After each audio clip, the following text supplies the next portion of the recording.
We're back.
Visual novel appreciators, welcome in. Misericorde, welcome in. Hello, hello, hello. Welcome to Misericorde, Volume 1.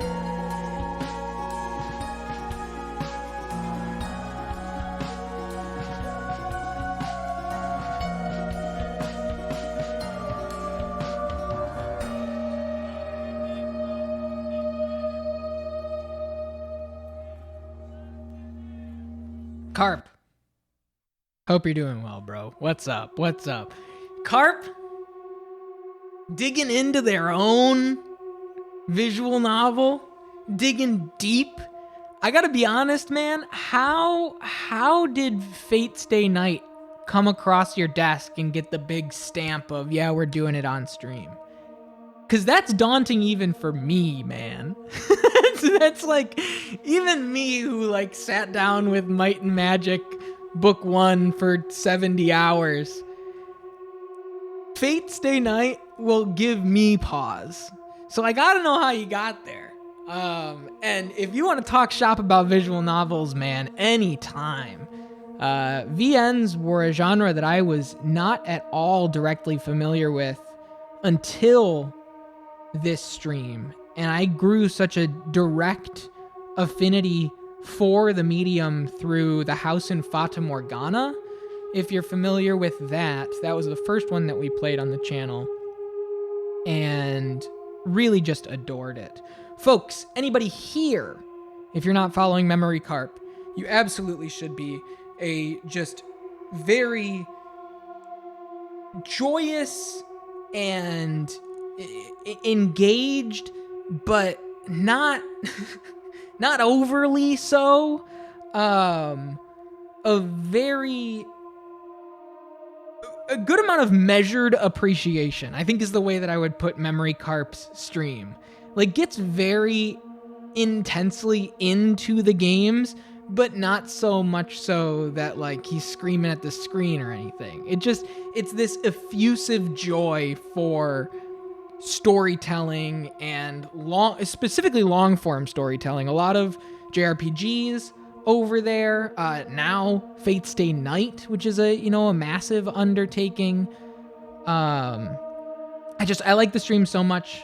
I like Misericorde so much. You should be there. And for the folks that are here, let me say hello to Popsicle. How you going? How you doing, dude? Mr. Shins, what's up? That gamer, how are you? You're going from one visual novel to another here with Misericorde Volume 1. This is an independently released visual novel just in the last few years. Volume 1 released... Ooh, I'm gonna black out now. 2022, I believe, springtime 2022. I've been away from this game for a little while now, not by my own devices. I kind of stepped away just out of internal life stress. March of 2023, it was released. There was a demo, I believe, that released in the summer of 2022 that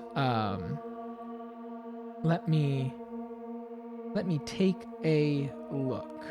I believe, and I could be all mixed up on this, and I apologize if I am, and I apologize to ZC if I am. Anyhow, years are years. It's post-COVID time. Time doesn't matter. Did you just finish it? I have not yet. You came just in time. We started the stream just about a half an hour ago. I was talking a little bit about some housekeeping stuff, and we're about to dig in here. This will be the finale of Misericorde Volume 1. This is a really astounding story to catch you guys up to speed if you are unfamiliar with the game.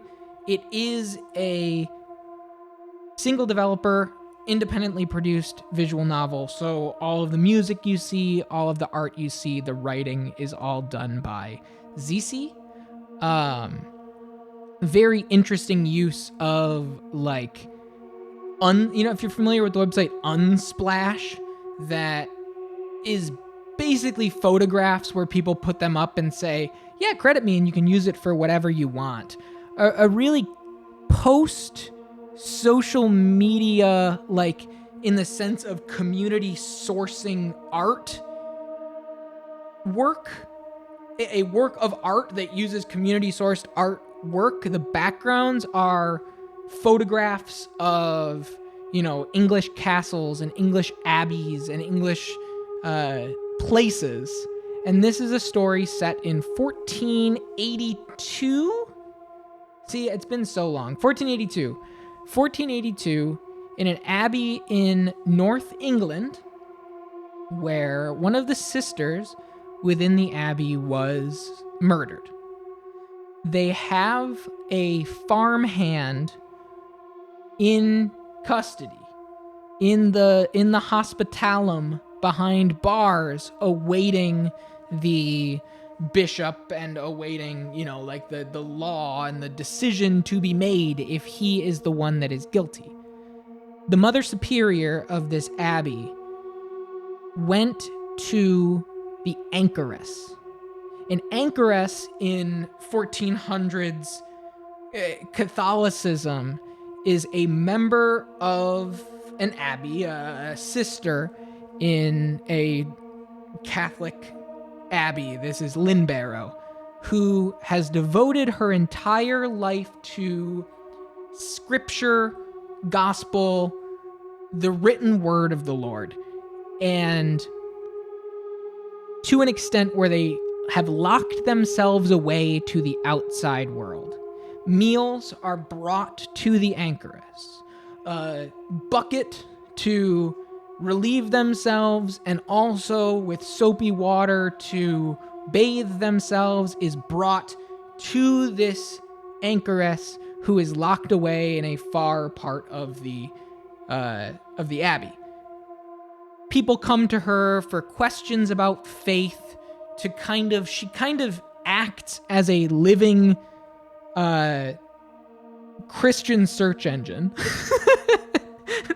And I mean that both in terms of like crisis of faith search for answers, but also just like, hey, I have a question about what this means in the Bible. Can you help me? And completely devoted. The Mother Superior pulls up to her, I don't want to say cell, but her room where she has locked herself away. She has not stepped out of this room in years and years and years, and says, I hate to have to do this, but you are the only person in this abbey who I know without a doubt did not murder Sister Catherine. I am calling on you to leave your room for the first time in years and years and years and go undercover, acting as the new chronicler, taking over for the recently deceased Sister Catherine, but also reporting to me about any suspicious behavior you can find, because the Mother Superior, the Sister Superior, does not believe necessarily that this farmhand is responsible, and as such, can't trust anybody else. So you get this really fascinating, this very endearing fish out of water story of a girl that has really no social skills to speak of at all being immersed into, I don't want to say a girls' club, but a convent, an abbey, Lynborough Abbey, and kind of rubbing shoulders with all the different people, learning all of the just unwritten and unspoken allegiance lines between everybody, kind of embroiling themselves into the drama. If you've ever worked in retail, you may get a feeling for what this might be like. Where you go, I worked at Costco for 6 years, and when you pull up into like a Costco or a Walmart or whatever, you wouldn't really think that all of the employees in there are like embroiled in deep, weird drama. But if you could just be a fly in the wall in a break room somewhere in retail, you'd learn that there is so much going on. Costco cult is real. Hey, I got out of it. I mean, now I don't know where to go. I'm thinking about getting back into it, but I got out of it. You'd think that all the employees like each other, but man, you'd be wrong. Yeah. And that's kind of what this taps into as well, is just that sort of, they're all here. They all chose to be here, but they didn't necessarily choose to be together, you know?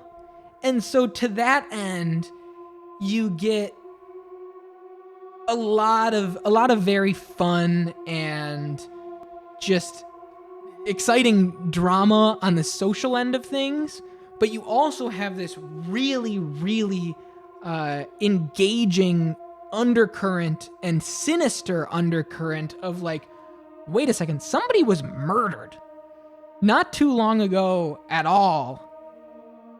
And everybody here is not... everybody here is a suspect. Nobody here is removed from suspicion. And as a result, it is just the moment-to-moment character-driven storytelling is so strong. The overarching story and narrative arc is so strong. We are finishing up Volume 1 tonight. I am without question going into Volume 2. Not immediately. I want to give some time for Volume 1 to just kind of rest and marinate and crystallize into a memory, and then go back to Volume 2. I was mentioning this before the stream started, before the actual VOD here started, the recorded portion. I am currently, and this is unfinished at the moment, I've had a busy weekend and unfortunately it got away from me. I'm currently in written correspondence back and forth via email with the developer of this game, ZC. I reached out to them requesting an interview as part of Capralog, and they very kindly said, yeah, I checked out some of your VODs and I'm totally in. It was originally going to be something here on video. That's being pushed to when we do Volume 2 later on down the line, just because both of our schedules got quite busy. However, there is a written conversation interview currently in the works. The ball is currently in my court to respond to them, and I've just been so busy. But an incredibly thoughtful, incredibly detailed account on how this story came to be, working in independent games development in this post-COVID world, learning how to balance and juggle all of these multiple disciplines, because all of the music is done by this artist, all of the visual art is done by this artist, all of the writing is done by this artist. I I really just admire their work so much, and being able to take some time to have a conversation with them has been nothing short of an honor. And so that's coming soon. Yeah, I'm really stoked. If you have not checked out the website, you should go to capralog.com, and it will be posted there when it is ready. Really looking forward to that. And without further ado, let's keep going here with Misericorde. So, last time we played was Sunday, April 6th. Time has gotten away from us.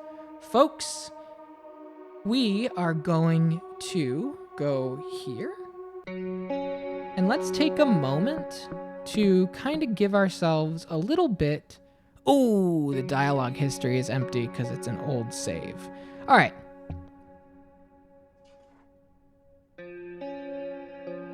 We had just had the wake. They had a secret wake down underneath the abbey in the wine cellars, and had this moment of just really like loss and grief processing as a group for the first time, all being able to swap stories about this Sister Catherine and what she meant and what it means to still be together in the wake of her loss. And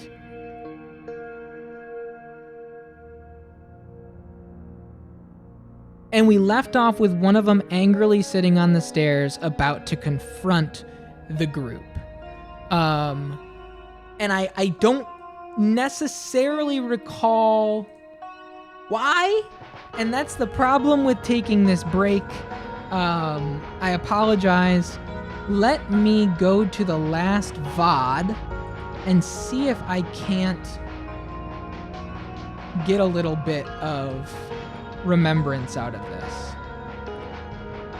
Here we go. I'm gonna read the last little bit of the last VOD for you guys. Margaret, it's your turn.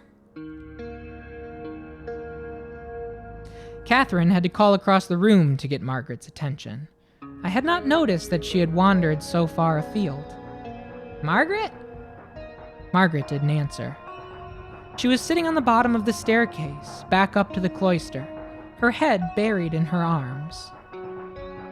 Perhaps she dozed off. It is rather late. And she volunteered to ring the bell tomorrow. However, Margaret was not asleep. She lifted her head up from the depths of her cloak and stared at us, balefully, with glistening eyes. Great memory, Juno.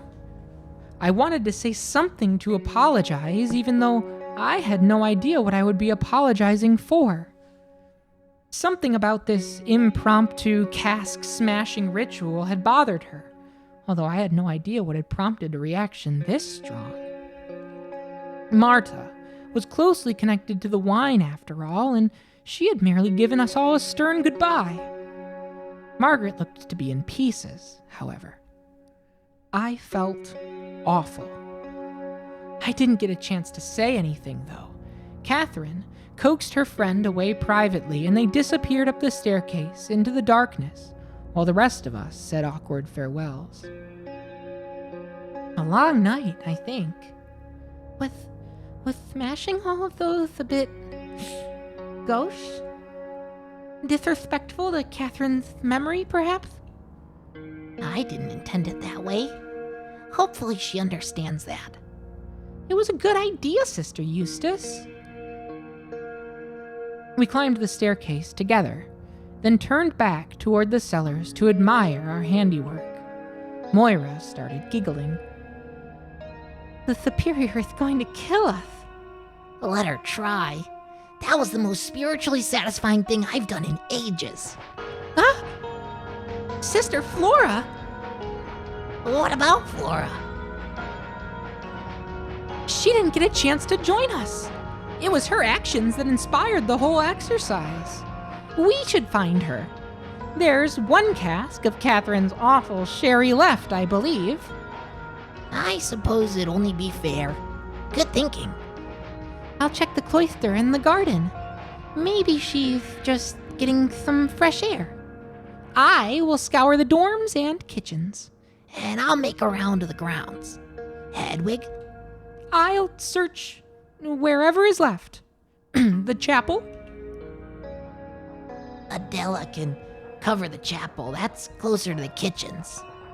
You should check the rest of the upstairs, maybe. The hallways and such. By my old cell? Exactly. Yeah, just double check if it goes to the Discord. That's the only thing I'm not positive of. I know the pictures will take, but are they going right to the right Discord thread? Let's meet back here once we're finished looking, eh? I did not adore this idea, but I wasn't about to argue with Eustace in front of Adela and Moira. We traipsed up the stairs and went our separate ways. Eustace was still carrying the sword with her, swinging it idly at her side as if it were any old thing. Might have to check the OSD for this. It's so good, Popsicle. It's on Bandcamp under the name La Monaca de Monza. All like La Monaca de Monza, which is like a clever little La Monaca de Monza.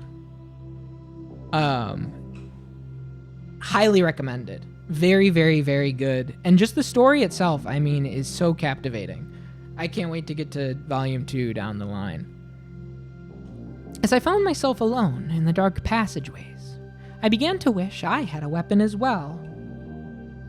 That hot rush of power holding that sword had rapidly dissolved in the cold night air. Thank you, Bahumoth. Oh, I didn't realize it was under ZC. That's cool.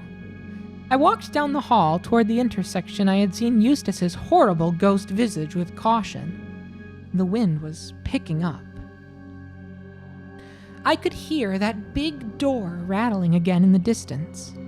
I thought about peeking outside, but there was no chance that Flora was out on the wall when it was this cold and windy. That's how I excused myself, anyway.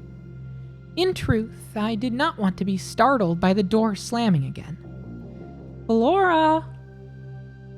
I turned the corner away from the door. Flora? I could hear something strange underneath the wind. It was higher pitched and irregular in rhythm. It came from down the dark passageway to my cell. I braved a few steps forward to confirm it. Well, I was sure of it. The sound got louder the further I walked. The hair on the back of my neck stood up straight. If Eustace was busy in the garden, then there was no way this could be a tired retread of her old jokes. It was an unearthly wail. It echoed around the whole hall, bouncing from wall to wall, pillar to pillar. I thought about the passageway Margaret had shown me. The demonic circle etched into the stone. The Barghest! Oh, that's a good one. Grab that. That got me. The game got a jump scare in it. I couldn't bear it one moment longer. I turned tail and sprinted out of the hall. Whatever that noise was, I told myself it couldn't have been her. No joy? Eustace was already waiting when I arrived back at the cellar staircase. I shook my head as I came to a stop. Nothing, I'm afraid. I couldn't find her either. It's too dark to see out there without a proper torch, and all I had was a little candle. I doubt she's outside at all, to be honest. It's too damned cold. It is, isn't it? We stood in silence for a moment. I trust tonight gave you some catharsis? Oh, very much so. Good. I think we can call that the end of it. She looked down the stairs into the darkness. Goodbye, Catherine. I didn't know what to say. She had pivoted from slightly threatening to slightly forlorn so quickly that I had no recourse. I think breaking the casks was a very sweet idea. Do you? That's good. I didn't take you as someone for impromptu ritual. No, but this felt right. It did, didn't it? I said whatever I could to steer the conversation away from where this had started. I wanted Eustace to be satisfied that I would adhere to her request to stop searching. I didn't want to have to lie about it out loud again. Adela arrived next. She was alone as well. Couldn't find her. Me either. Moira was just behind Adela, jogging back to our meeting spot. Oh well, we tried. That's likely good enough. Agreed. I would have felt bad if we didn't at least make an effort. I do hope she's somewhere safe. Hey, this is a big abbey, and she's a crafty young woman. I'm not worried. She's sulking. She probably doesn't want to be found. True. It is very late. We should call it a night. Flora will find her way to bed, I'm sure. The Superior's already going to have a conniption when she sees the state of the cellars. I dread to think what she'll do if we all sleep through service. Yeah, we can't miss service. We all walked upstairs back to the dorms in silence. We said our goodnights in the dorm hall and retired to our separate rooms. For once, I fell asleep swiftly, but morning came far too soon. I think that sleeping at all made things worse for me, truth be told. Have you ever had that experience? I can stay awake for quite a long time if I have to. But if I fall asleep, well, I need a proper full night of rest. I groaned when I woke up, and I don't know how long I'd even managed to sleep for. I got dressed and stuck my head out into the hallway, and my heart sank. There was no activity in the hall, and a few of the doors were ajar. I was late for service. I scurried down the stairs as quickly as I could. The rain clouds that had been looming last night had finally broken, and I could see a dotted black line of nuns entering the chapel ahead of me. I thanked God I wasn't too late. As I made my way inside, I sensed that the mood was grim. I looked around at everyone. The sisters looked slightly haggard and paler than was usual. Nobody was speaking. Didn't see Flora anywhere. My heart sank. Margaret was sitting near the front of the chapel, her head resting on closed fists. She had evidently gotten here first. I'm sorry, everyone. I volunteered to ring the bells this morning, but I forgot. She was staring straight ahead at something. Everyone looked so upset I half expected to see a dead body lying on the altar as I got closer.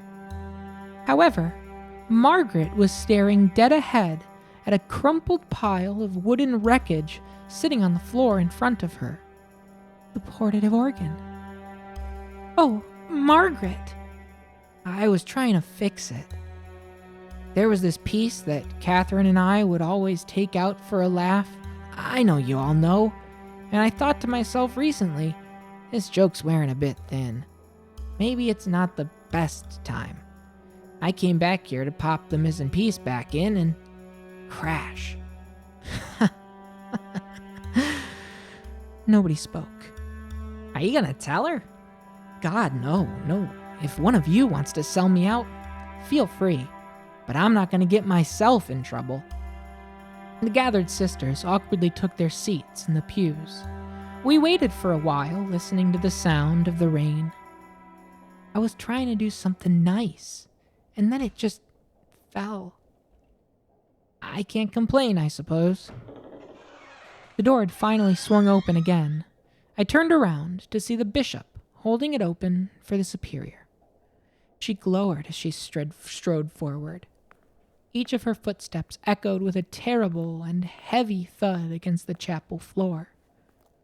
After what felt like hours, she stopped in the middle of the room to address the women sitting in the pews. Sister Flora is missing. If anyone would like to claim credit for her hiding away somewhere, I would ask that you speak up now.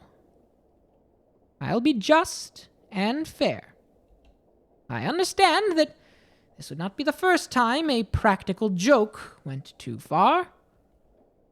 Nobody spoke. I assume the mess in the cellars has something to do with it. I am offering clemency. Will nobody take responsibility for their actions? Very well. Should your consciences recover, you may reclaim some decency by confessing to me privately in my office after service. She looked around the chapel sternly. Everyone averted their gaze. With a sharp sigh, she moved forward toward the altar. Each footstep echoed terribly in my head. I could see Margaret tensing up ahead of me. There was a pause. Oh, hell! Everyone jumped. The superior had seen the portative organ. She flew up the steps to altar in a rage. Margaret! Catherine! Which one of you was it? Silence. Eustace! Who did it? I know it was one of you! The room was utterly airless. It had to be someone here. We don't have ghosts, nor spirits, boggists, or any devilish creatures. I know it. I know it had to be someone in this room. Who else could it have been? You all protect each other. Don't for 1 second think I cannot see it. I scarcely know this place anymore. You all hide every aspect of it from me. It matters not if it's a missing bread roll, or a piece of my portative organ, or a murdered sister. Superior, are you not feeling well? No, Sister Moira, I am not feeling well. My youngest charge is missing. I pray to God that she hasn't met the same fate as Sister Catherine, and do you know why I pray? Because I have a congregation of rats gnawing at my ankles. There is nothing, and nothing you will allow me to do. I am supposed to be in charge here. I am Mother Superior. But I understand who's really in charge here. It is not me. It is all of you. Each and every one of you spend your days trying to find the cleverest little ways to defy my wishes and orders. Perhaps we should take a moment to calm ourselves. Perhaps try to put this instrument of yours back together. I'm sure this young sister is simply playing truant. Superior raised a silencing hand to the bishop, who looked dismayed. Is it very hard living here? Is it so difficult not having to want for anything? To not have to throw yourselves at some awful man or beg for money on the street? This place gives you everything. I give you everything. But it's never enough, is it? You all have the run of the place for almost every hour of the day, but the barest of responsibilities, the smallest courtesies, are too great of an ask for you. Oh no, you could not possibly spend 30 miserable minutes listening to some liturgical music. You undoubtedly all have pressing plans today. I'm certain they're important. Drinking yourselves into a stupor in the Misericorde, perhaps? Or are you all waiting to dance around Flora's body trussed up like a maypole? I have turned a blind eye to all manner of vices in my tenure here. Do not pretend for a moment that I am unaware. Manly, selfish sodomites, the lot of you. She loomed over the altar, breathing raggedly. Her eyes darted between all of the women present, who squirmed uncomfortably and looked away. I just can't bear being treated this way any longer. And could any of you, how many of you could stand to live the way you all conspire to make me live? I took a peek into the cellars this morning. Broken barrels, wine all over the floor. It stunk to high heaven. I could deal with that on its own. However, I wouldn't stop you all from having your fun. But where is Flora? What happened? Will no one come forward? Very well. She stepped down from the altar. The bishop made to follow. He looked gravely concerned. The superior looked straight ahead as she strode defiantly out of the chapel. Service is concluded. Do whatever you like. Mabel. The bishop turned around as he reached the door. He shot an apologetic glance around the room, then bounded after the superior as they swung shut. We were left in the dark. Sorry. I was a bit preoccupied last night. Where is Flora? An uneasy feeling was starting to build in the room. We don't know. We looked for her last night after everyone left the cellar. We thought she would have made a turn smashing the barrels with us. Don't you dare blame me. I wouldn't dream of it. I don't like this. Me either. If she left of her own accord, Flora is responsible for her own choices. She may be the youngest of us, but she is 19 years of age. Flora would have a family by now were she not here. Responsibilities. She ran off after Marta hit her. Don't you dare blame me for this. I wouldn't dream of it. Thank you for setting me straight, Eustace. I merely assumed as I was not there. Are you really gonna make this about your lack of an invitation? As if you would have enjoyed it. That is not what we are discussing. No, but you thought that you could sneak in a complaint or two because you're an annoying Quiet! Charity had stepped up to the altar. She looked rather commanding and deadly serious. Listen to yourselves. There's only one thing that should be on anyone's mind right now. Finding Sister Flora. Aye? Her question was met with unanimous mumble of acknowledgement. Last night, it sounds like a few people poked around looking for her, but now all of us are here. No fighting now. We're all on the same side, aren't we? So let's split up and search the whole damn place for our Flora. At the very least, I want to be able to show the Superior we can take care of our own. Eh? Another approving murmur. What was that passage that Catherine liked to quote at times like this? Latin. I was taken aback. What on earth did Luke have to do with this? Nevertheless, I was impressed with the ease with which Eustace recited the scripture. Latin. Latin. Everyone else murmured Latin along with her. That is enough. Lovely. Off we go then. We all filed out of the church. There was an odd energy about it, a sense of purpose. I wasn't entirely sure what had just transpired. I was turning those words from Luke over and over in my head as we began spreading through the cloister. Why that passage? What did those words mean to those women? And what did they have to do with finding a missing girl? I was baffled, but I was at least relieved to be free from the confines of the chapel. I decided to begin my search in the garden. Most of the others, it seemed, were headed toward the main building. I really did hope that Flora was safe, but right now I just wanted to be alone. I had had quite enough of group discussion for one morning. This song's crazy, dude. Just hang out with this for a minute.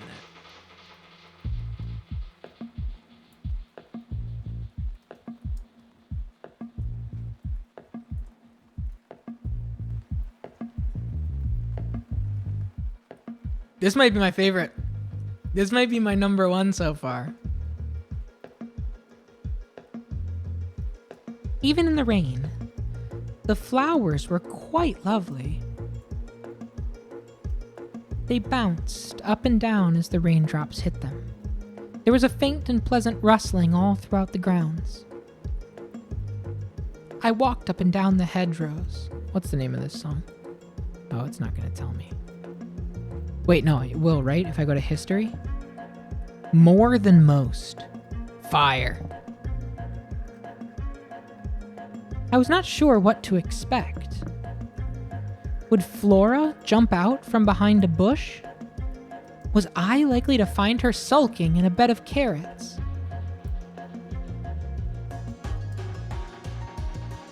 I I began to feel quite guilty. I wasn't helping, I was taking a relaxing stroll amongst the flowers. Meow. Campy had emerged from underneath a thicket in front of me. Seemingly unbothered by the rain, it sat in my path and leveled a curious stare my way. Go on. Shoo!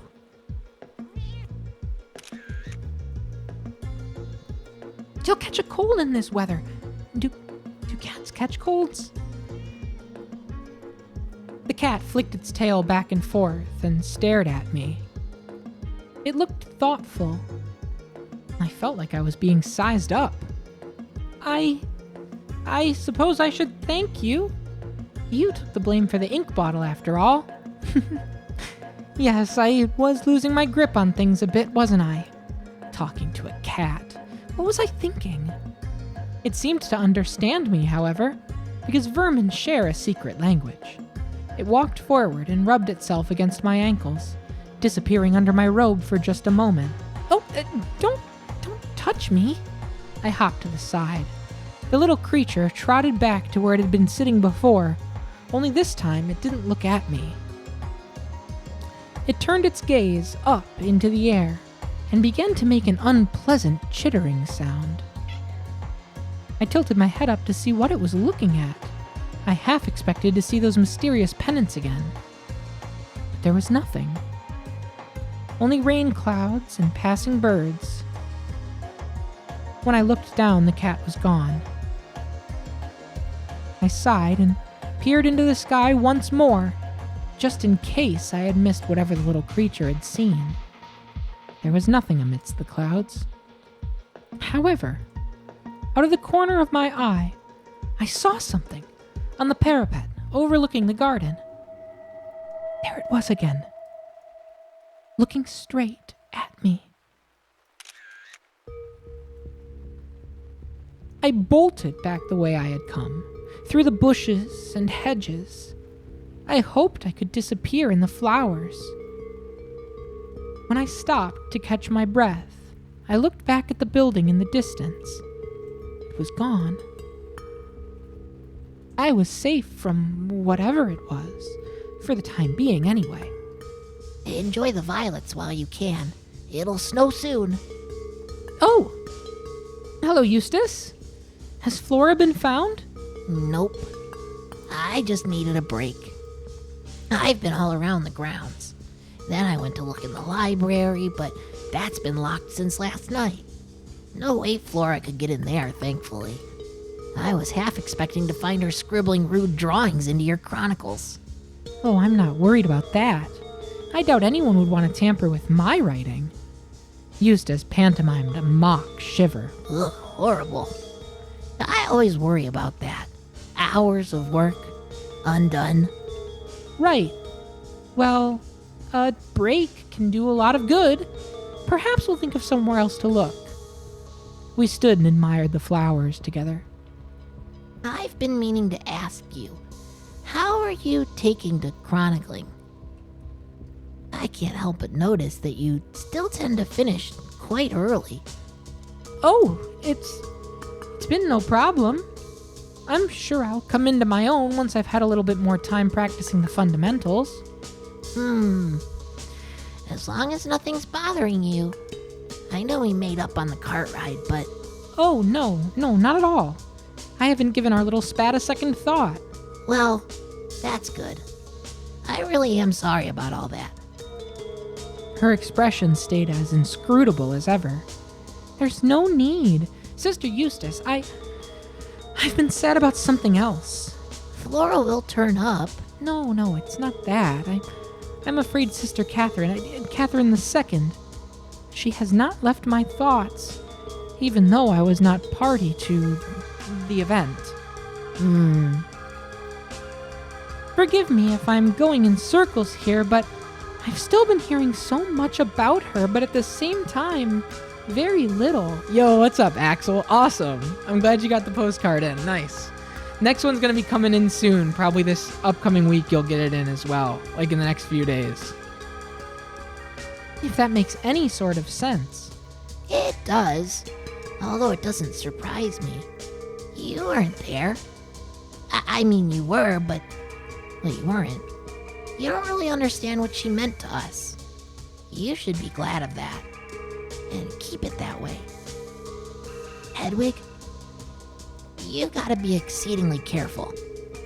This isn't the first time you've cautioned me. What do you really mean? I don't think I need to say any more. I'm afraid you must. Eustace gave me a piercing look for a few moments, but then relented with a small sigh. Listen, I don't want to be rude about it. You and I are very similar in some regards. Were you anchored at some point? No, but we both bristle pretty easily at misunderstanding, don't we?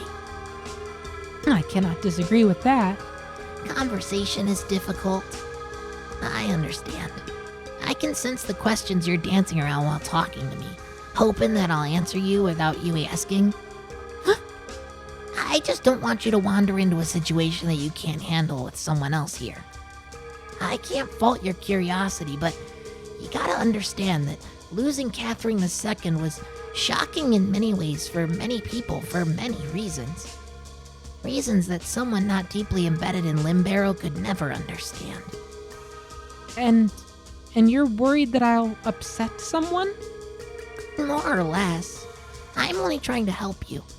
I keep finding you swinging sticks around wasps' nests. Do I come across that way? A little girl swinging a toy sword around? Yeah. The Superior meant well, but I think she had a bit too much faith in her own clever idea, I think. I was able to figure out what you were up to. Somebody else might catch up. How can I not ask after Catherine? She's nowhere, but she's everywhere. She's been brought up to me several times without me asking. She's inescapable. Even if I wasn't charged to investigate her death, I would have heard about her and, well, I would have been curious. I never even saw her body. I've got no idea what she looked like. But nonetheless, everyone here has painted a picture of her in my mind. Listen, if it helps, you can just ask me. Ask me anything you'd like. You don't have to try and bait it out of me. What happened? You know, the day it all happened. Well, I had gotten up early to do some work in the library. Sister Charity found the body on her morning walk. She was beside herself. Catherine's body was in the middle of the cloister. She'd been beheaded, although later we'd discover that wasn't her only wound. Evidently, there was a struggle between her and her attacker. Of course, we didn't have time to sit around and speculate. Marta comforted Charity while the rest of us scrambled around looking for the killer. I checked upstairs, in the Misericorde, and in the library. I reasoned that those might be good hiding places. I remember Darcy had checked the dormitories. It was a day like any other. It felt strange. As if we were all still working as normal, off doing our own separate tasks. It was still just a morning at the Abbey. When I couldn't find anyone in the library, I went downstairs to the Superior's office. Apparently, I was the first to think of letting her know. She and Angela were still preparing for the morning's liturgy, but as soon as I told her what was happening, she joined the search. Eventually, we ran out of places to look that weren't already covered. I remember passing Adela coming up from the cellars, just shaking her head. The Superior, Moira, and I attended to the body while the search continued throughout the grounds. We took Catherine's body into the chapel, and we laid her under the altar, and covered her with a blanket until we could arrange a burial. It's probably for the best that Moira and I handled it. I think the two of us have the strongest constitutions out of anybody here. Eventually, Sister Angela hauled a young man in on his ear, who I vaguely recognized as being our delivery boy. She said that she'd found him hiding in the east grounds. I stressed that it was normal for him to be here in the mornings, and the commotion could have just scared him, but Then Darcy wandered in holding his traveling cloak, covered in blood. She said she'd seen it in his cart. And that was that. The Superior and Moira dragged the fellow to the hospitalum and, well, here we are with a new chronicler. They took him straight to the hospitalum? Immediately. Everybody looked ready to tear him to pieces. You should have heard what some of the sisters were shouting as the Superior had left. It just doesn't seem right. Although I suppose it was better to lock him away in a dungeon than leave him at everyone's mercy. I spoke to him, in the hospitalum. I know he could be a simple liar, but, well, he pleaded so earnestly. It felt so strange. It doesn't feel right to keep him there. Why does the hospitalum have a dungeon? Eustace's eyes narrowed. She stepped toward me, without warning, pushing me into the flower bush, uncomfortably. Hedwig, listen to me very closely. I thought I had made it clear, but apparently I'm not getting through to you. Be careful. She had me by the scruff of my robe, and even though she was slightly shorter than me, I felt terribly threatened. Why can't you just trust me? I'm doing everything in my power here to help you. Flora wasn't careful, and look where we are now. I don't want to see anyone else get hurt. I don't want to see you fall victim to your own meddling. I need you to stay out of this. I don't know what you're talking about, Eustace. Stay out of it! I- Leave it alone! Her words seemed to echo around the garden for a few moments. Her demand even scared some of the birds away. Finally, she stepped off. She brushed off her robe, still looking at me intensely. You have to trust me. Whatever the Superior is putting you up to, you need to stop it. Please don't misunderstand me, Hedwig. I'm on your side here. Do you believe that James killed her? Hedwig! Do you believe it? No, Then surely you understand that I can't just... I can sympathize. But you need to just let it go. Are you trying to find the truth as well? Well, maybe we can work together. The most helpful thing you can do right now is nothing at all. So you're just going to let him take the blame? You'd let Catherine die in vain? You're treading on dangerous ground. Do you think any of uncaring? Do you think that this is easy? I think that Catherine would have wanted justice. You don't know a fucking thing about Sister Catherine. Not a thing. So don't pretend that you know anything about what she would have wanted or what justice for her would have looked like. I know plenty. I know she was good at chess. I know she was a sharp reader. I know that she had a keen sense of what is and isn't fair. I heard about her letters to France. I heard about her thoughts on money. I know that she fancied herself a warrior and that she tried to teach you all how to fight. I know that she wanted everyone to try new things and to think about what they could do with their time on God's earth. And I know she liked plays. All of that is correct. But it's like you said before. You know so much, but altogether very, very little. Well then, what am I missing? I know that she's someone who wouldn't just be left in the lurch by her friends. I know that people loved her. Surely that's enough. That is only half of it. Hedwig, just think about it. Everyone here loved her. Is that it? Has everyone been sharing stories about how wonderful she is? Of course. And you don't believe that James killed her. You don't believe it was some random murder. Neither do you. And that's just it. Hedwig, if that man didn't kill her, then Someone here did. Not a ghost, not a bear. One of the sisters here. And that means that the things that people loved about her, only half of the story. You're saying that someone is lying to me. You'll never find an answer because you'll never fully grasp what her relationships here were like. I just want the truth, for her sake. Eustace began to chuckle, and then laugh heartily. I was stunned. This is in very poor taste. I'm not laughing at you. What's gotten into you? How could I possibly convey everything I know that you don't? The idea that you'd understand it is just... Oh yeah, you're very proud of how intelligent you are, aren't you? The very thought of explaining what I know to someone who wasn't there.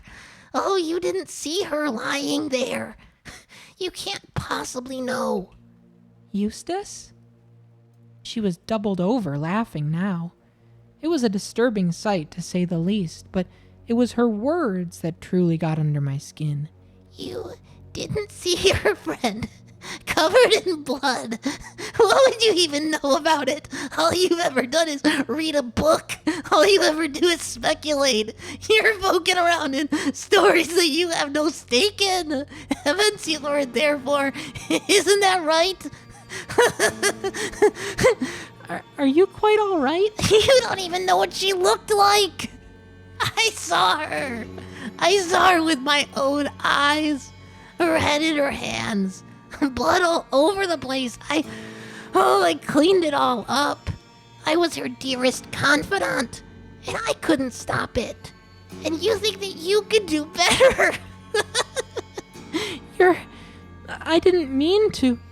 I didn't know what to do. I tried my best to assume a comforting stance, some sort of embrace, although my arms never made it around Eustace's body. She jerked her head back and began to dry heave between her humorous, maniacal laughs. I carried her by her legs with Moira, like two ale wenches carrying a drunkard home. Her head kept falling off. Can you imagine it? Your friend's severed head rolling off of her chest. Oh, bouncing on the stone over and over and over down the chapel's front stairs.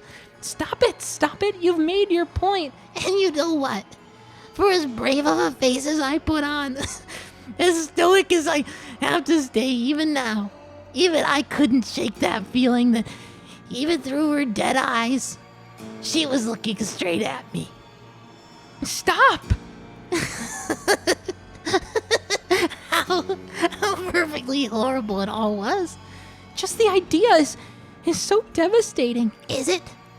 Well, I saw it. I touched it. I was there.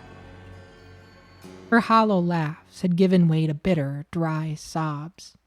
I tried to pat her on the back or something of the sort, anything that might comfort her. But she stood up straight as soon as I touched her, brushing me away. Promise me you'll stay out of it. Please. Eustace. This mess, it's too much for me to bear. And I do understand the extent of it all. I was present for the whole affair, and even I can't bring myself to do anything about it. I don't know who could be watching, and I don't know what else might happen. Maybe that's why I can help. Why I should help. Eustace shook her head. No. There's nothing you can do. Nothing? You don't know how much progress I've already made. It can't be much if you're still standing here. What's that supposed to mean? Whatever sort of conspiracy's playing out here, it would have to be all-consuming. I knew at the instant the Superior announced that you'd be joining us that it had to have been something to do with Catherine. If it was that obvious to me, I know that I'm being watched. I've seen someone. Perhaps more than one person. I can't know for certain. But there are figures in the shadows. That's always been me. My stupid practical joke. I did that. I did it to scare you off. But it didn't work, clearly. Maybe some of them. But I know it hasn't always been you. How? How could you possibly convince yourself of such a ridiculous... Because I just saw them. She suddenly went very pale. On the top of the wall. Not a quarter of an hour ago. Unless you can be in two places at once, it couldn't possibly have been you. Eustace wiped her face with her sleeve. Well, maybe that was someone else I put up to it to scare you. Maybe it's all another trick of mine. I don't believe it is. Then you should take my warnings even more seriously. Are there ghosts here? Devils? I don't know. But I know that there is some malevolence at work in this place, and that it is real. It's hurting people, it's killing them, and I'm trying to stay out of its gaze. Your concern is noted. And I know there's a dark force at work in this place. It killed Catherine, and it's taken Flora. On that we can agree. But I'm not just doing this for the Superior. If Flora never showed her face here again, well, how would you feel? If you have any decency at all, you must feel wretched even imagining it. I feel that way without Catherine, and well, I never even met her. All I have is one of her books and some of your stories, so I know you must feel worse than I do. I'm scared witless by the shadow I worry is creeping in the shadows. But it would be worse to ignore it. And I'm not going to let that stop me. Not them, nor you. She went missing. Remember at the wake when they were breaking open the casks? And they kind of all decided the cask was spilling all over the ground of Catherine's sherry. And then Marta, smacked her upside the head for spilling everything because it was Catherine's last thing. She ran off after that and still hasn't been found. We're midway into the next day and nobody knows where Flora is. People have looked, people have searched for her, people have checked everywhere. She didn't show up at at whatever in the morning, I can't think of the word right now, service. She's just straight up missing. So now we have somebody else that's just nowhere to be found. I will not let the devil win. I held no blade in my hands, but at that moment I felt like I could have taken on an army all by myself. I breezed past a dumbfounded Eustace back toward the Abbey. I put her behind me and walked as fast as I could. I could hear her shouting behind me as I put the distance between us. Eustace, Angela, the Superior, well, they were all making demands of me, but I served one, and one alone. Hedwig! Leave it be! Just leave it alone, Hedwig! Listen to me!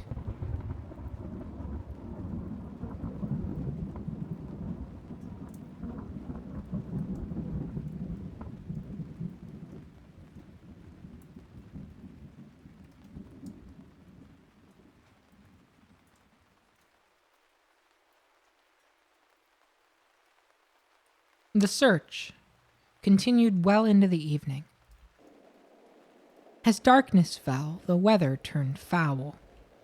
It was pouring now, and the stone walls rumbled as rolling thunder shook the mountain itself. We had all gathered in the chapel again. From a quick glance around the room, I gathered that everyone had returned empty-handed. Charity took to the altar again, looking grim. No joy. Well, that is rather worrying. We've looked everywhere. I explored places I had never been before. Everyone had put in a lot of work, it seemed. There had been no time to relax or get changed. Some of our frocks were still covered in wine. It would have been motivating had the situation been slightly less grim. The determination I had felt after my conversation with Eustace was being tested. I wanted to blurt out that I had a good idea of where Flora might be. We could all walk down that hallway together. Surely there was nothing so frightening down there that nearly a dozen women couldn't face. But if someone here were responsible for some grand plan that I didn't understand, would I just be putting Flora in more danger? Would I be placing myself in harm's way? Appearing too observant or too clever? I could make myself the next target if I spoke up now. I tried not to think about which of these two arguments swayed me more. Stressing over my plan was putting my stomach in knots. I hoped someone else might suggest what I could not, but that was never going to happen. My cell was not, and had never been on anyone's mind. My cell had never been in any of these women's hearts. As I looked around the room, I noticed that Marta was standing off to the side of the chapel alone. She looked gaunt and weak. I'd been consistently surprised by her vigor up until now, but for the first time, well, she looked her age. Well, is there anywhere that hasn't been scoured? The cellars, the croft. Those were my first ideas. I see. And I know that Adela looked in the same places after I did. I think that all of us may have been individually checked everywhere, one after another. We've all doubled up. I do not doubt that people have put their backs into it. I am worried. I really hope she is safe. If only we had looked a little harder last night. It's not your fault. Missing for one night, well, that's just acting out. Missing for 2 nights. We've done everything we can today, I'm afraid. I think we all need to rest. And then we can try again tomorrow. Because my feet are killing me. No! We have to keep looking. I understand how seriously we're all taking this, but we should take a breather. A night's sleep is all we need just now. We'll expand out from the grounds tomorrow, I think. I don't need any of you falling asleep and rolling down the hill. Flora missing is quite enough, thank you. Everyone seemed to agree, albeit reluctantly. When I had left Eustace in the garden, a plan had formed in my mind.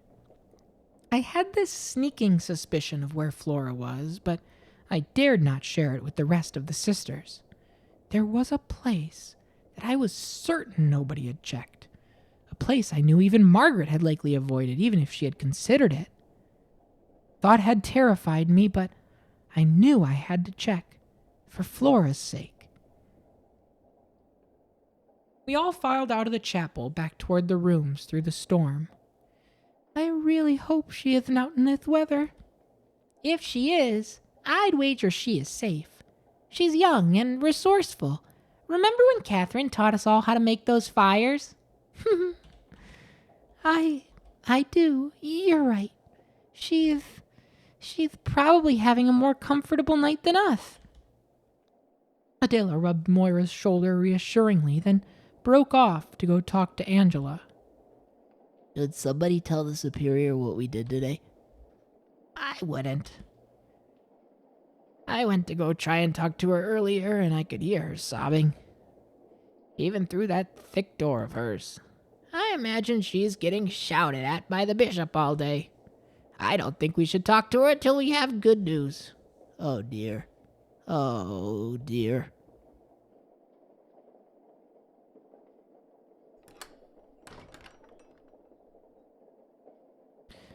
The moment I sat down on my bed, I had a sinking feeling that I was not going to be able to sleep before I got a chance to test my theory. I could just sense it. No, my bones told me. I sighed and rolled onto my back, fully dressed. I stared at the ceiling for a while.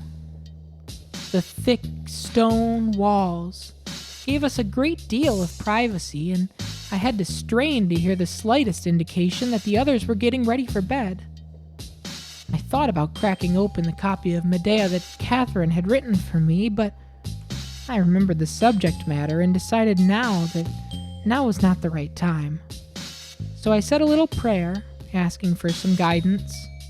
No wisdom came to me, but then I sheepishly remembered that I had been granted an entire vision not too long ago. As always, I was asking for too much and doing far too little. For at least an hour, I stewed in my own thoughts. I tossed and turned, trying to find a position in my bed that didn't get uncomfortable after a few minutes. I scratched itches that weren't really there, attempted to fluff my pillow into a shape that could grant me the sleep the instant my head touched it. I had just started getting comfortable, I swear, when I heard a strange sound carrying on outside my door.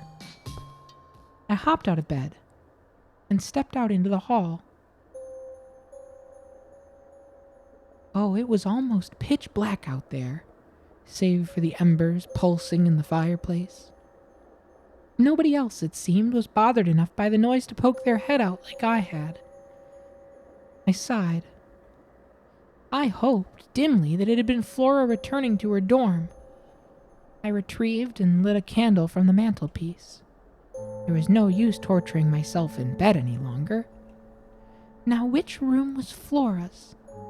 I knew Catherine's room was next to mine and had the squeaking door. I remembered that Moira's room had the inky paw prints leading out of it next to Catherine's. Darcy's on the very end of my row, closest to the hearth. I chanced a door that I couldn't place. I felt so nosy, but if I could spare myself a horrid adventure into that hall ever so gently, I pushed the unfamiliar door with my finger. I realized that this was not a particularly wise idea. The door swung inward. Not only was it rude, it was conspicuous. I pushed this door in just a little more before thinking better of it. Just before I relented, however, I caught something odd. I could hear at least 2 people breathing on the other side of the door. They must have been discussing where to look for Flora, I reasoned, and gone late into the night out of concern. Or, perhaps, a darker voice in the back of my head suggested that they had been scheming on what cruelties to enact on her next. Just then I heard a startling sound. It had come from far away, but even so it was blood-curdling. I scampered out of the dormitories and onto the landing. I did my best to steel myself. If only I had thought to demand Eustace lend me the sword when I found the courage to stand up to her in the garden. The pricket would have to do. I heard it again. And this time, it was mixed with that same hair-raising whine I had heard in the cell's hallway. My heart stopped. That was definitely a woman yelling. Screaming? I panicked. Was I too late? I hadn't told any of the others about my theory. Flora was hiding in my old cell. None of them could know. If Flora was a target of someone's dark machinations the way Catherine had been, I had to be the one to find her. So I picked up my pace and jogged toward the dark hallway crossing. The huge door was rattling in the wind again, but that wasn't the source of the sound I was chasing. It was definitely coming from the darkest hall, the one my cell was in, the one that evil sigil was in. I froze for a moment, unsure what to do. The pride I had felt, deducing the one place that nobody would have thought to check, had been enough to make me forget about that. The pricket spike could defend me in a pinch if I were face to face with Flora's human attacker, but if it was some devil, summoned by that magic circle, could I even go down there alone? Should I rouse the superior? Did I have time to rouse anyone? There was that horrible wail again, and it gave me my answer. However small, however vulnerable, however powerless I had felt, I knew there was no time to double back. Demonic sigils be damned. I was a woman of faith. I could withstand whatever it summoned. I sprinted down the hall, into the darkness. My candle blew out almost instantly, but I didn't have time to care. I ripped the wax off of the pricket to expose its sharp point. It wasn't much, but it would have to serve as my sword for now. I rushed headlong toward the terrible sound, clutching the candle pricket with both hands as if I were wielding a mighty claymore. A face rushed out of the darkness. "Hedwig! Run!" It all happened too quickly for me to register I had been correct. Flora blew past me, nearly knocking me over. I didn't have time to ask what was even happening. I could hear the terrifying stomp of those boots echoing throughout the halls. We sprinted through the black hall to the dim light ahead of us, turned toward a giant, rattling door. Flora bolted straight at it, past the hallway that would take us back toward the dorms. "Where are you going?" "Away from here." I was about to break left for the dormitories, but then I saw exactly why Flora had avoided that path. I caught a glimpse of evil eyes and felt the dull thud of metal boots against the floor close by. Flora's pursuer had navigated to cut us off. I screamed and sprinted as fast as I could after Flora. We had made it to the door, but I didn't even want to think about how close our pursuer was. Where were you? Where were you? What's happening? "Help me open this, now!" She was pushing up against the imposing door with all her might, but it wouldn't budge. I threw my meager weight against the edge of it to try and help, but it was so heavy I felt like it might as well have been pushing against a stone wall. The wind was pressing it shut, and we're just two small women whose shoes were slipping over the flagstone floor. We weren't doing much to combat it. My fingers were in danger of being caught in the jam every time the door buckled, but I kept pushing. I turned my head, catching a glimpse of the monster bearing down on us. It was as tall and as terrible as I remembered, but this time it was enveloped in a cloud of smoke. Embers crackled around its soulless eyes. There was no oiled sword this time. The monster had brought the very fires of hell with it. "Eustace, this isn't funny." Even though I knew it couldn't be her, I pleaded just in case.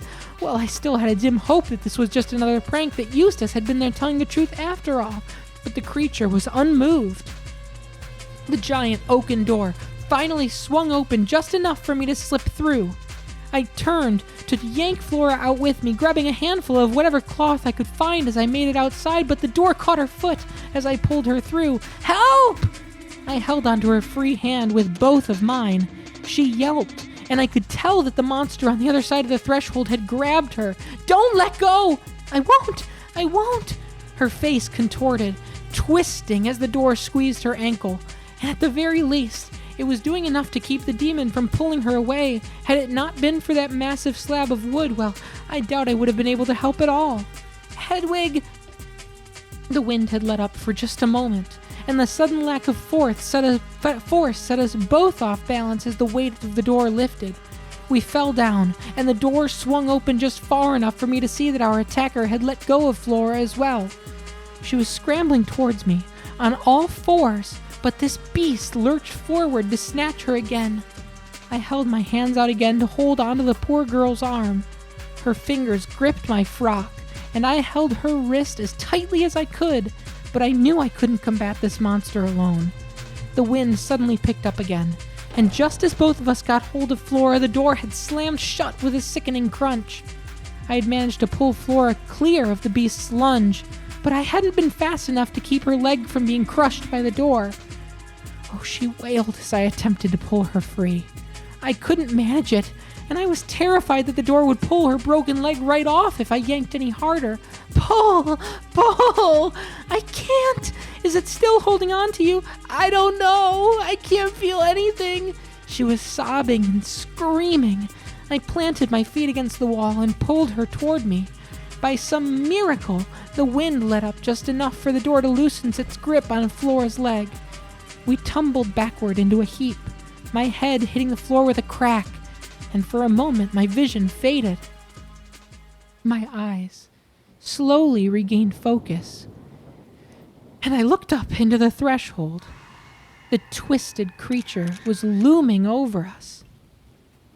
I closed my eyes once more and braced myself for the end, and hoped, despite everything, that I would see heaven.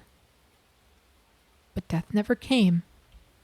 When I opened my eyes, The monster was gone. The door swung shut again, slower this time. The wind still blowing, but it had died down just a little. Flora wasn't moving.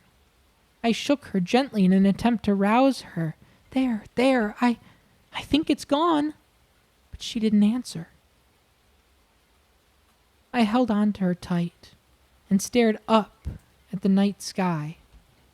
What a mess I had made of everything. Raindrops pelted my face. I knew I had to move, but I was wholly leaden. The events of the past few weeks and their brutal dismantling of my steady faith were weighing me down.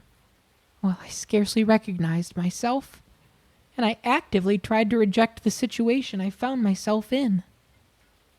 The pain in the back of my head was getting unbearable. I squeezed my eyes shut. I'm dreaming, I remember thinking. This is not real. Those cards, they even told me. But no, I couldn't consider pagan frivolities. I was a faithful anchoress, and I was simply having a long and horrible nightmare. Another vision. You open your eyes again, I told myself. You'll be home. You'll be back in your cell, dry and warm, your oath intact, and maybe you'll be able to try it all over again.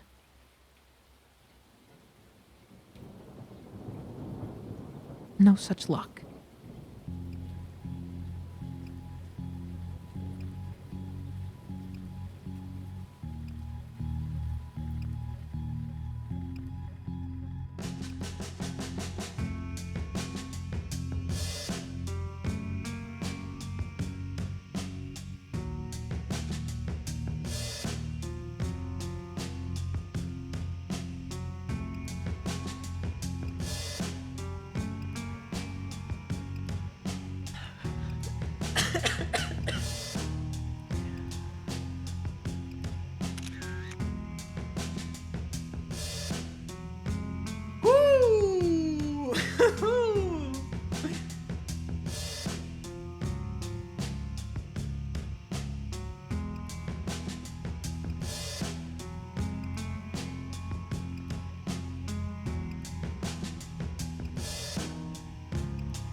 So there are 2 volumes out now.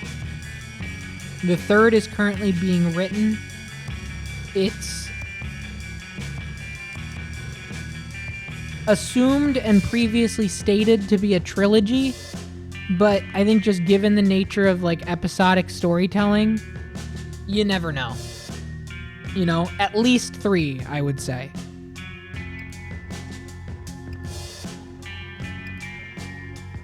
So this came out in March of 2023. Volume 2 came out in December of 2024. So imagine that scene and waiting a year and 3/4 for the continuation.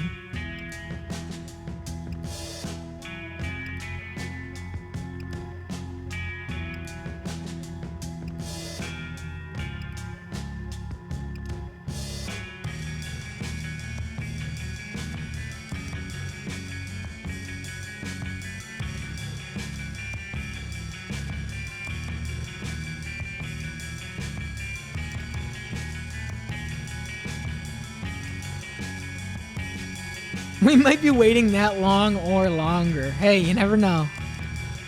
You never know.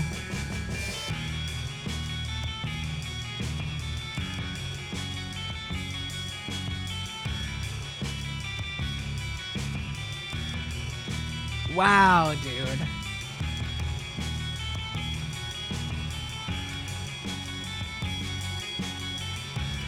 Good thing you always got plenty of games to play. I couldn't have said it better myself, bro. Genuinely. That was awesome. That was awesome.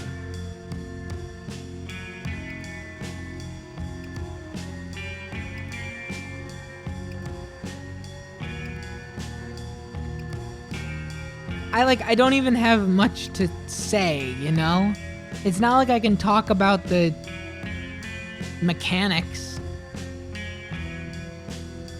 It's like stepping out of a movie that like you just need a cigarette after. It's like I don't want to talk. I don't want to talk.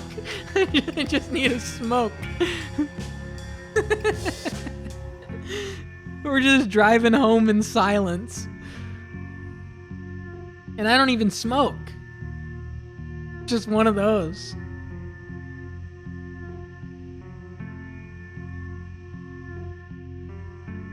Awesome credit song. All of us right now. Also Hedwig looking up at the rain. Yeah, dude.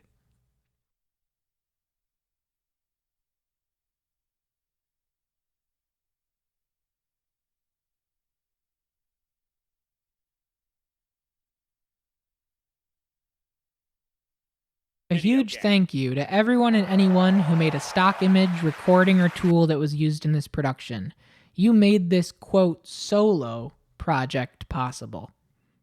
That's very sweet. That's very sweet.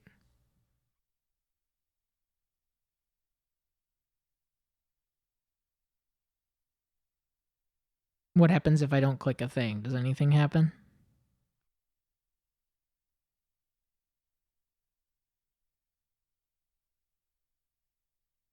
And then we took pictures of their pictures, yeah.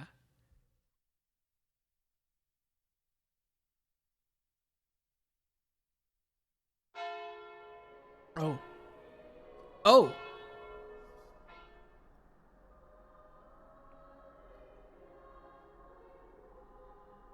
Did I accidentally do something?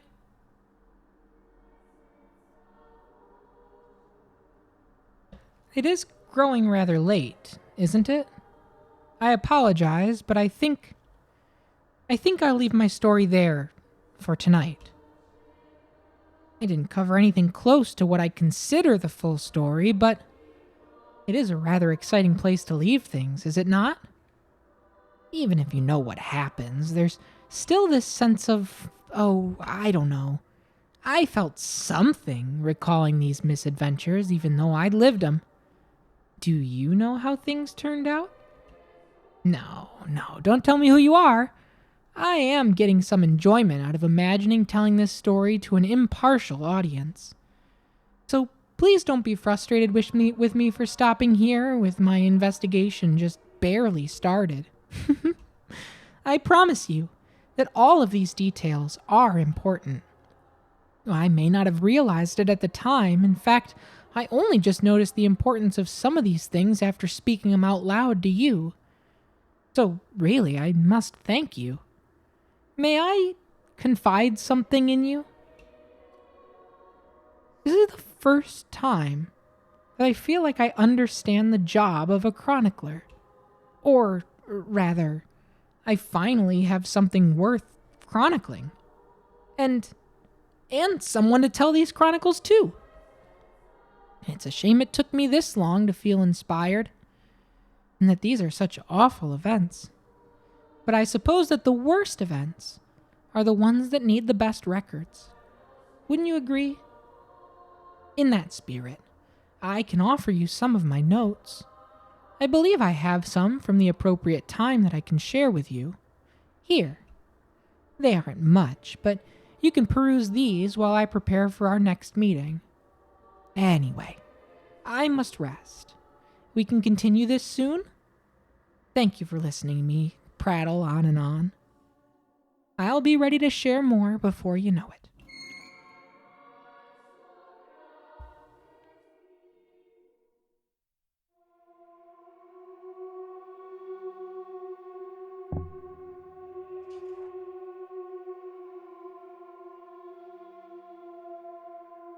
Oh, wow, dude.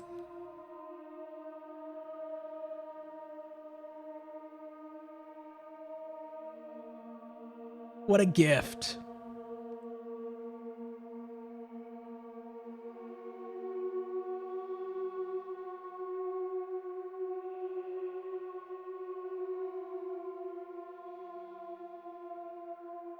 What a gift. Beast Mode 2.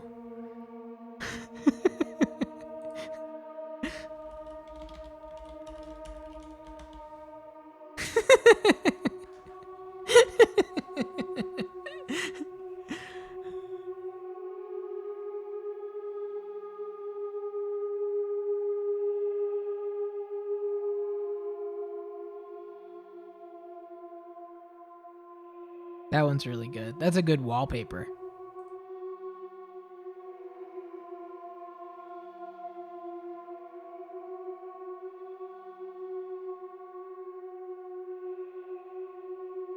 Yeah.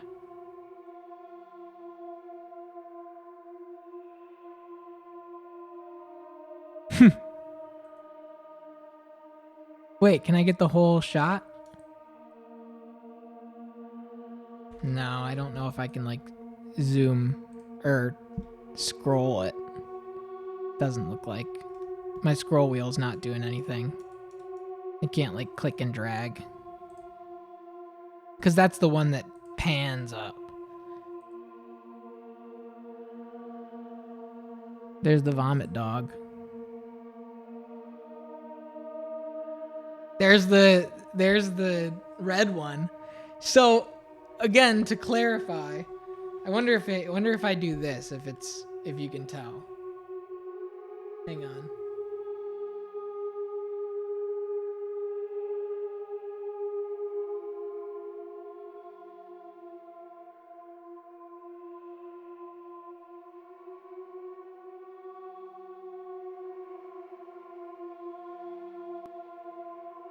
Upside down. But it's regular gray to me. It is not red at all.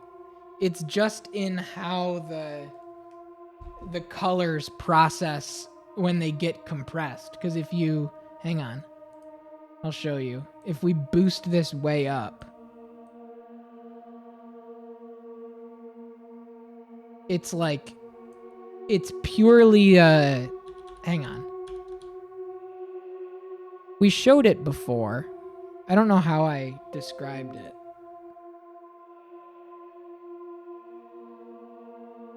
Because it's just the way that the two different colors or three different colors get slightly like dithered together when you zoom out and it starts to process the colors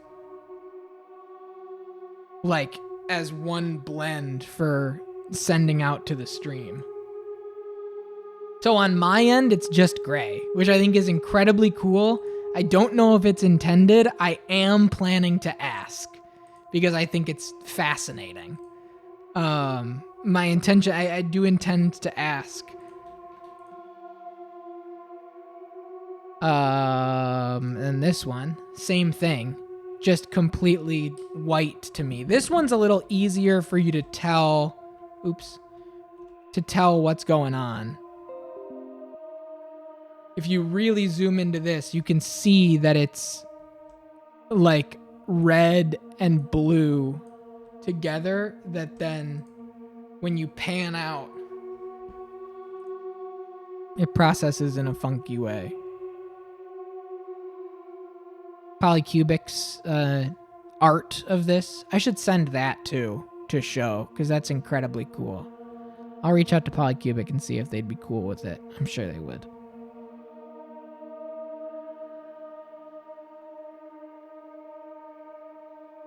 I don't recognize this one, do I?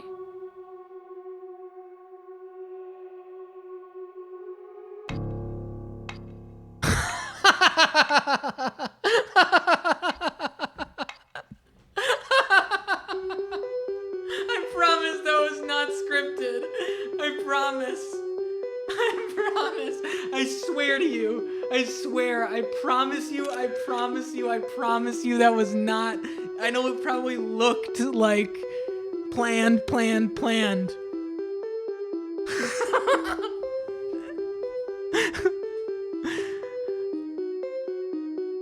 I'll do you one better. Get in here. Oh my god. Get in here. If you are here, send a message in the next 45 seconds. Get in here, get in here, get in here. Ooh, steady on. That never happened, did it? I'd say it was my mistake, but it wasn't really. I might have let it slip on purpose. She hates it when I fiddle with her hobbies. Can you believe that? It's a bit rude not to share. Especially with dear, close friends. Even ruder to hide it from friends, if you ask me. But we are due for a reunion, I think. All thanks to you. Don't look so nervous. You've helped me. And I am a very generous woman. I can tell you like to read. At least I hope you do if you made it this far. So how about a little more? I think you'll find this interesting. I found it lying around somewhere or the other. I don't know if it's entirely accurate, but what is? What the fuck is going on?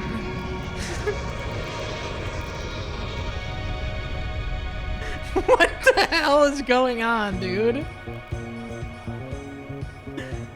Ma'am? I'd really appreciate it if we could avoid causing a scene. I bought this ticket. This is bullshit. Ma'am, please.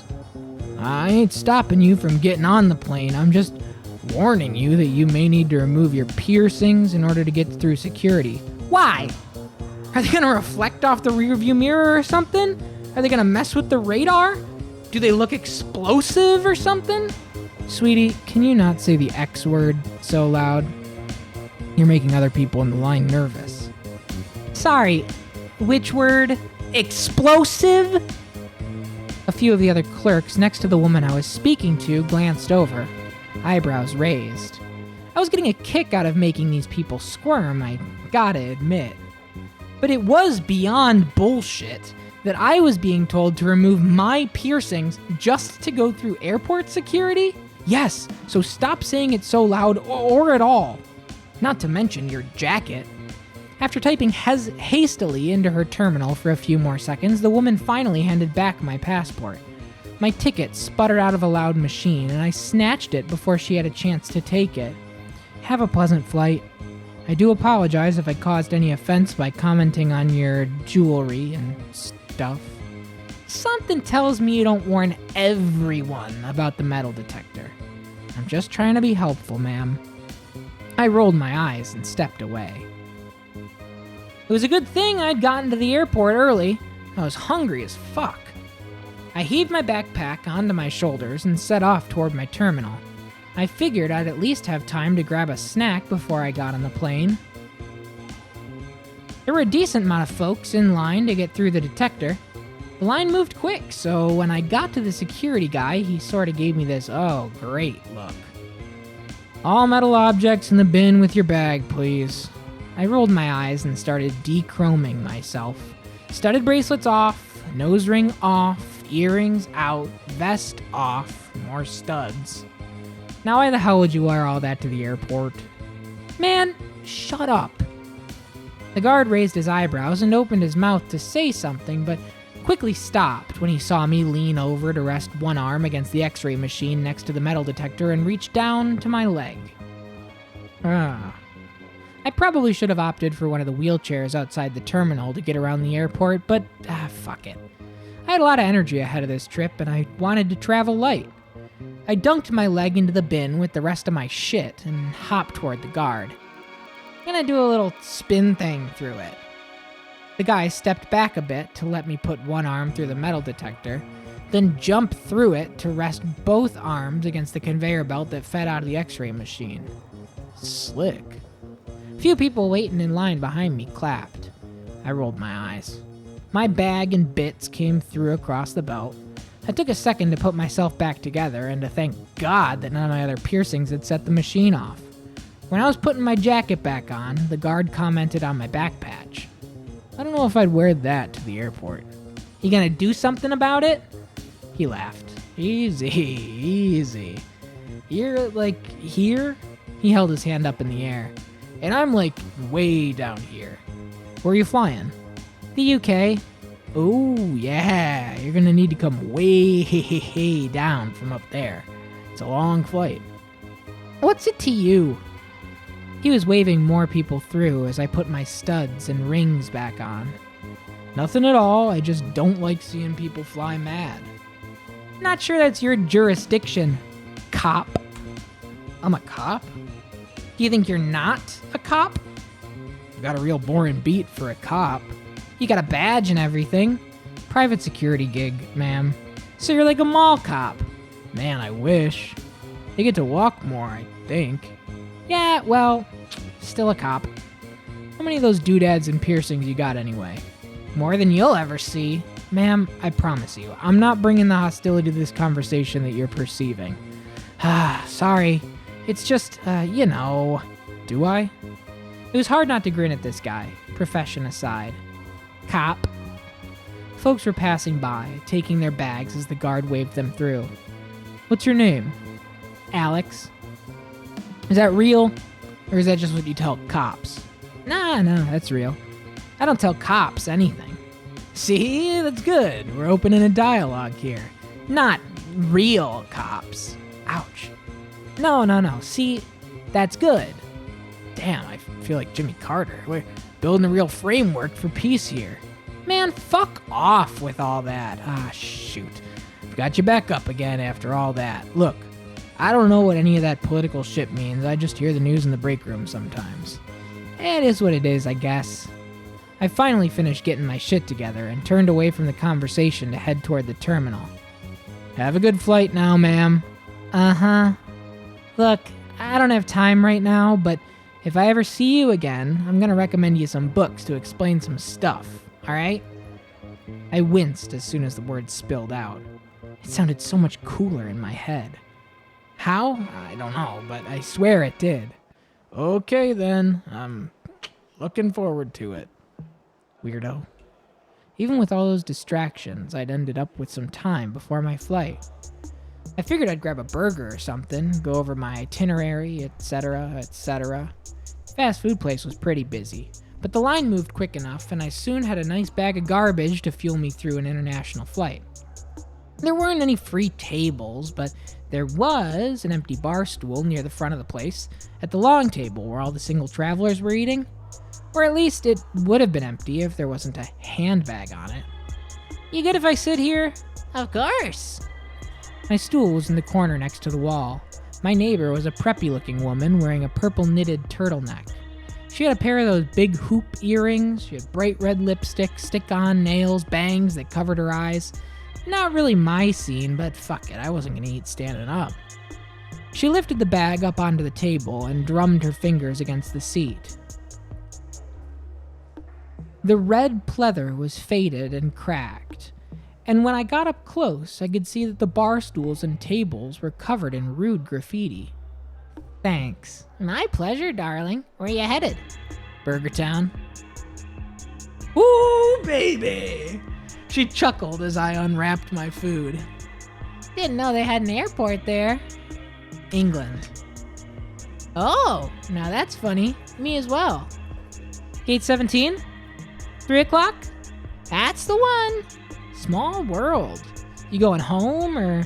Did me accent give it away? She definitely played it up a little for that response. Good to know it's back to normal then. Could have passed for a real valley girl before I got to the terminal. I always pick up a bit of local flavor from wherever I'm visiting. Just so that we're all on the same page, we decided very early not to go accent mode. I feel like that would be too much on top of all of the voices. So that's for your own, it's for you to fill in the blanks. So you got like your English voice back when you started thinking about home? That's cool. Something like that. It's all a bit mental. I could say that here, of course. It's ruder in the UK. Yeah? Shouldn't say mental. And trucks or lorries? Oh, and you smoke? What gave it away? Well, try not to get cross if anyone offers you, hey, whoa, chill. Chill, I knew that one. Well, it's good then. She looked real pleased with herself. I never had much patience for people who like testing boundaries for fun, but, well, I had nowhere else to go. Besides, who knows who else I would meet if I left. I was running into some real head cases today. You're visiting family then? Yep. Whereabouts, if you don't mind my asking? Up north a ways. I've got a long-ass bus ride once I get to Heathrow. Isn't it funny how big a place like that can feel? Sure, it could probably fit in Cali, right? Oh, easily. You mind if I steal a chip? Huh? Oh, my mistake, a fry. Oh, yeah, sure. Thank you kindly. The press on nails didn't help, but I felt a little freaked out watching her pluck exactly one fry out of the box with her long fingers. It kind of looked like one of those nature shows where an eagle pulls the guts out of a fish or something. She ate it very carefully. I guess she had to. Her lipstick was pretty intense, and there wasn't a crumb or a spot of grease or anything on her expensive-looking outfit. I do quite like those. Terrible for me, of course, but what isn't, eh? It's what I can afford. Flights ain't cheap, turns out. Too right. She sucked her finger and thumb clean and dried them on one of my napkins. Well, safe travels. Yep, sure. Thank you. She smiled at me and slid off her bar stool with a clack. I realized she was wearing expensive heels. Too expensive for anyone I've ever seen eating shit fast food at LAX. I could hear every footstep across the tile floor as she left. I finished my burger and stuffed all the crap in the paper bag to throw away. As I got off the seat, I realized that woman's handbag was still on the counter. Ah, fuck. I really didn't feel like running errands, but I mean, if we're gonna be on the same flight... I took the bag and got going toward the gate. I must have spent way too long eating that shitty burger, because when I finally got to the gate, they were already boarding. Technically, I think I was supposed to get on the plane first. Oh well. Guess I can't do that if I ain't there. Just so you know, ma'am, you can only put one bag under the seat. Yeah, I got it. I almost said that the handbag wasn't mine, but I realized that that probably wasn't the best thing to tell someone right before getting on a plane. Have you ever been on a plane? This was my first time. It feels weird on planes. As soon as you step in, it feels like the air is constantly being sucked away from you. Which I guess it kinda is. I mean, that's how, the air conditioning or whatever works. It's like you're yawning, even when you're not yawning, or like you've got earplugs in, even though you don't. I don't know, but it feels like dog shit, that's for sure. I was looking around for the woman I'd met at the fast food place, but I couldn't see her anywhere. Everybody was standing in the aisles, putting their bags away, taking their jackets and sweaters off, etc., etc. It's gonna be impossible to find her. Ma'am? I'm sorry, but you're gonna need to make some room. Do you need help finding your seat? Huh? Oh, no. Sorry about that. Oh, shit. I wasn't far away from my seat, but I was real nervous about keeping this lady's bag with me. What if I got all the way to a foreign country with someone else's shit? What if she'd been wrong about the flight she was on? Would that be like an international crime? The last thing I needed was Interpol coming after my ass over some rich lady's handbag. Yo, Mr. Shins. Hey, thank you. Enjoy the rest of your night. I'm glad you stuck it out. Appreciate ya. Thank you. We'll get to Volume 2 soon enough, and check in soon, because we got a whole slate of games coming up for the summertime. I'm kind of repurposing how the channel structure is, so I hope to see you back. Have a good night. Sat down in my window seat and tried to stay calm. I figured I could at least wait until we were in the air and I could walk around to make sure she wasn't on the flight before panicking too hard. Well, here's a coincidence. Oh, thank God. Hey, you left your bag on the table earlier? She put her hands over her chest and opened her mouth like a fish. Oh my God, thank you. I would have been proper devout if I had left it behind. She sat down next to me and I handed her the bag. She started reaching around inside it, I guess to check if anything had gotten lost. All here. Then she pulled out a fat wad of bills and a money clip. Let's see. Oh, no. You don't gotta. She licked her thumb, peeled off a small stack of bills, and handed them to me. Don't be silly. This is $250. Pounds, love. But yeah, little pocket money for your trip, yeah? Well, thanks. Not at all. Thanks for bringing my bag. I knew you were all right when I first saw you. Weird. What a coincidence we're in the same row, eh? I guess so. I wanted something in the smoking section. Oh, hey, me as well. Take it, you don't mind then? No, go for it. She reached back into her bag and pulled out the most ridiculous bag of cigs I've ever seen. Yo, Koala, have a good night. The whole box was gold. Her lighter, almost a perfect match. What the hell are those? You not get these here? Maybe, but I've never seen them. She held the box out to me and shook it so exactly one cig stuck out. I don't know how long she'd practiced that one, but it was impressive. Have you seen any adverts for these? No. They're very chic. Go on then, try it. I'd be curious to know what you think. What's your Yuge? Yuge, spelled Y-O-O-J, is so well thought out in an out-of-the-box way where it is exactly how that is spelled to pronounce it right on a sight read, where you look at that and go, oh, Yuge. But in no way in the world would Y-O-O-J be how anybody would ever... I want to know how long it took to come up with Yuge. That's very funny. I usually smoke whatever low tars I can get my hands on. Oh, gotcha. So not a big brand follower then? Nah. Me either, typically, but some people like to pit them against each other. I'll try anything as long as I like the look. Must be nice. She held her ridiculous lighter out to me. The cig she'd given me, I don't know if I'd call it good, but it sure tasted more expensive than my usual. Like watches. You know anything about watches? I know they're for telling the time.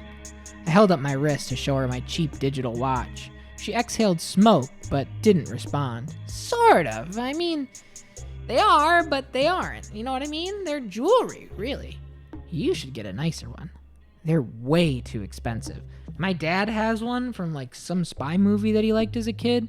I asked how much it cost one time, and I was so mad when he told me. Oh, does he know? That'll be nice. That'll be a proper automatic. Digitals are so much cheaper. I'm a bit biased, I suppose. She held up her arm and pulled her sweater's sleeve down to reveal her own watch. It was bright gold, although the dial was a shocking pink that I wouldn't have associated with the luxury brand name inlaid in gold. Holy shit. How much was that? I don't know, actually. Got this one instead of cash for some work I did a while back. Okay, I've gotta ask. What do you do? Suppose I'd call myself I don't know what that is, a flaneur?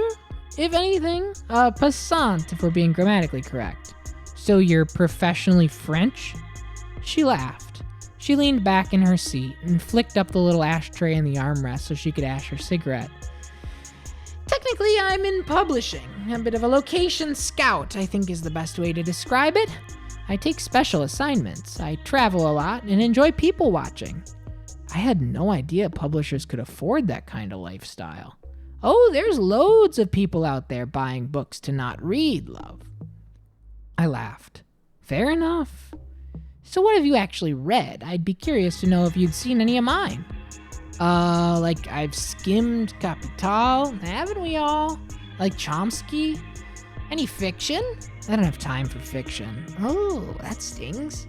If I'm reading something, I want it to matter, you know? I can do other stuff for fun, I guess. She nodded thoughtfully. The captain came over the loudspeaker and announced something. It was impossible to tell what exactly, thanks to the shitty mic. Plus, books are expensive. I've got to pick the stuff that counts. I feel like I know how every story is going to go the second I read the first sentence. She looked at me with her cigarette approvingly. We're not so different then. I just come down on the other end, I suppose. But I get it. Who needs a book to tell you what you already know? That's why I prefer fiction myself. Maybe you just need to read different kinds of fiction. I never know what I'm gonna get. So, what kind of books do you publish anyway? I'm not the publisher, I'm just in publishing. So you're like the heiress to a publishing company or something? She gave me a wicked grin. Like I said, I'd call myself a flaneur. A passant, if we're being grammatically correct. It was around this point that the plane's engine started up. We put our cigarettes out, adjusted our seats to get ready for takeoff. You ever been on a plane before? First time. Don't let the bumpiness get to you.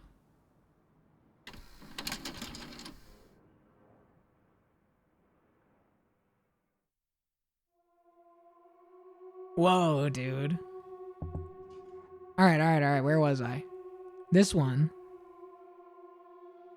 And then this one we knew. If I do this again, is it going to happen again? It is. Okay. Hang on. Save me here. Oh no, I didn't mean to quit. Oops. Hang on. Oh, I got an achievement for that called 500 Years Hence. And the description is just, see you soon. Okay. So that one. And then this one we know. Oh, we can actually like maybe get those letters now. It looks like maybe like Hebrew.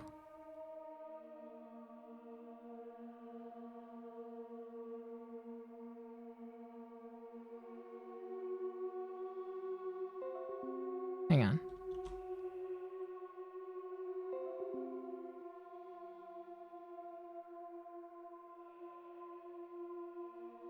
Any Hebrew scholars? Hedwig said it was Hebrew. Throw it in GIMP. Hang on.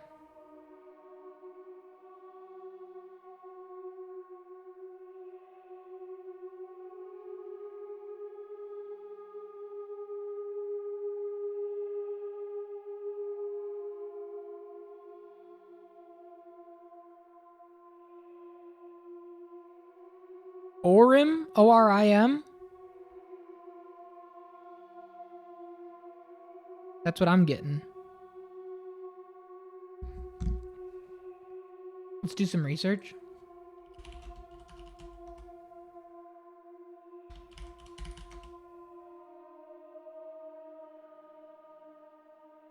Urim? U-R-I-M? Hebrew Bible? Elements of the Hoshin. The breastplate worn by the high priest attached to the ephod, type of garment, apron or garment. Huh. I'm not one to really dig into the scavenger hunt of it all, but it does interest me. Yeah, because it's like, it's not even like, it's very clearly that, according to Google Translate, upside down.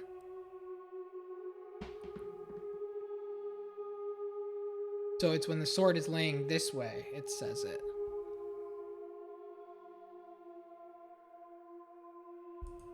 Nice. Oh, we got all of these too? Hell yeah.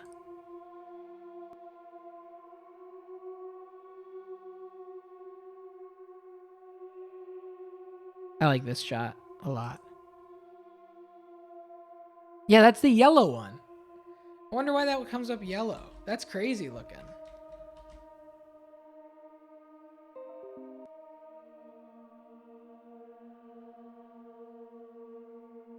Look at that. It's completely gray on my screen. It's just something about how these get processed.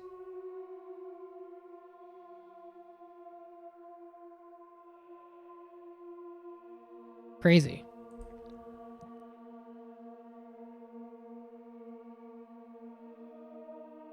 Whoa, that's like all blurry. That's really cool looking. And then the last one. Fire. Prologue, chapter 1, 2, 3, 4, 5, 6, 7, 8, 9, 10, 11, 12, 13, 14, 15, 16, 17. So the only way we can access that chapter is... I think it froze. Nope, we're good. Oh, here we go. Hedwig. Catherine. Superior. Catherine. Dabbler. That's funny. Margaret. Eustace. Darcy. Angela. Moira. Adela. Flora. Marta. Charity. James. Richard. Any other secrets? Like it's Homestar Runner? Darcy's bio? Lynn Barrow's own little Hildegard. She cooks, she brews, she cares for all the plants and animals. I must admit, I didn't expect any of that from her when we first met. Her manner of speaking is even flatter than Eustace's. Perhaps that's why they get along. Darcy's also by far the most honest about her complex relationship with Catherine. I really hope it wasn't her. I'll leave you to read the rest of those on your own time. Ooh, we got our own. What's the one that I loved? More Than Most. Right?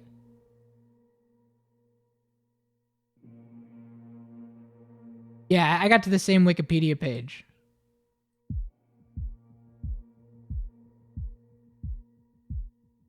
I think this is the one I really loved. Yeah, dude.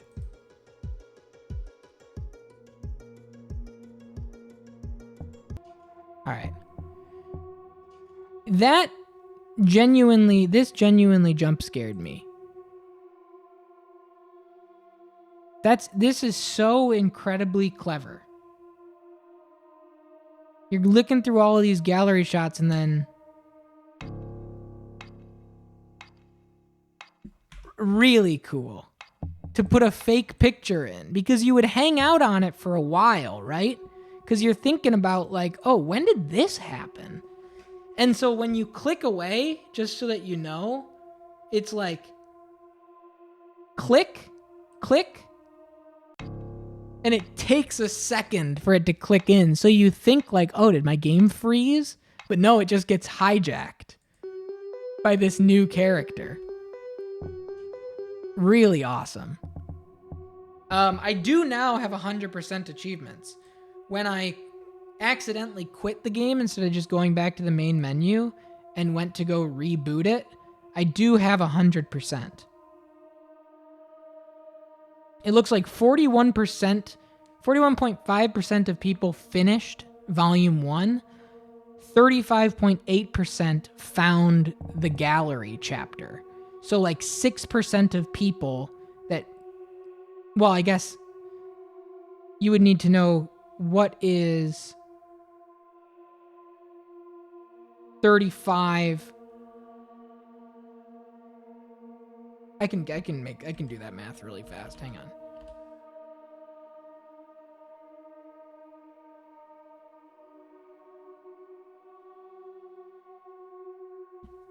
Only 86% of people that beat the game found the secret chapter, which means that about 15%, 14% didn't find it, which is pretty cool.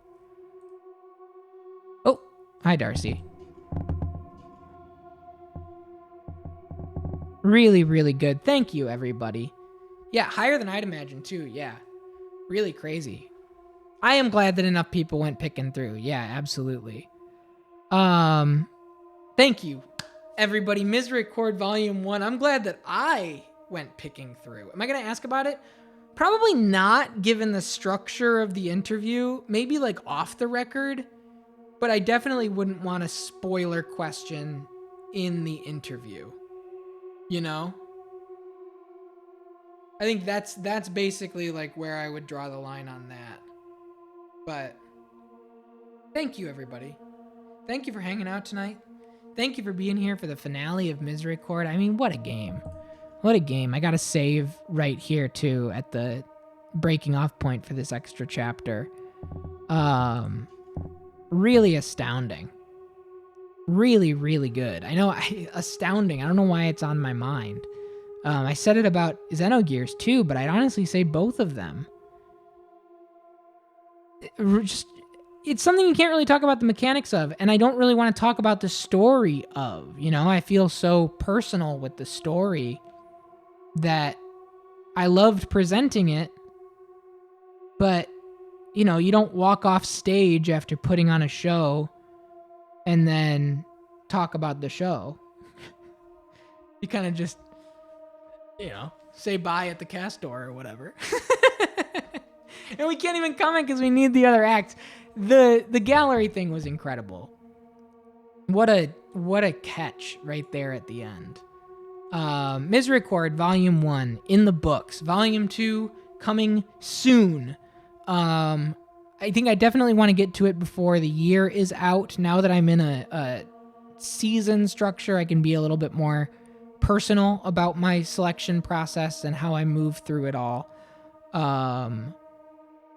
We will see, because I think it would be very fun to be ready for 3 and play 3 like on release day. Can you imagine that? We have the opportunity. Totally loved it. Thank you if you typically aren't the type to engage in a visual novel like this, and you've been here for the streams in and out. I hope that this encourages you to seek out more. I know one that really inspired ZC was Umineko. That is a big one. It's in the same kind of overarching universe as Higurashi. And if you're looking for another one to dig into, that's a good one. Obviously, my pick, just based on this channel's history, is The House in Fata Morgana. The House in Fata Morgana VODs will be going up on YouTube, I think, like next week. I think we're at that point in the YouTube daily uploads that Fata Morgana is like about to happen.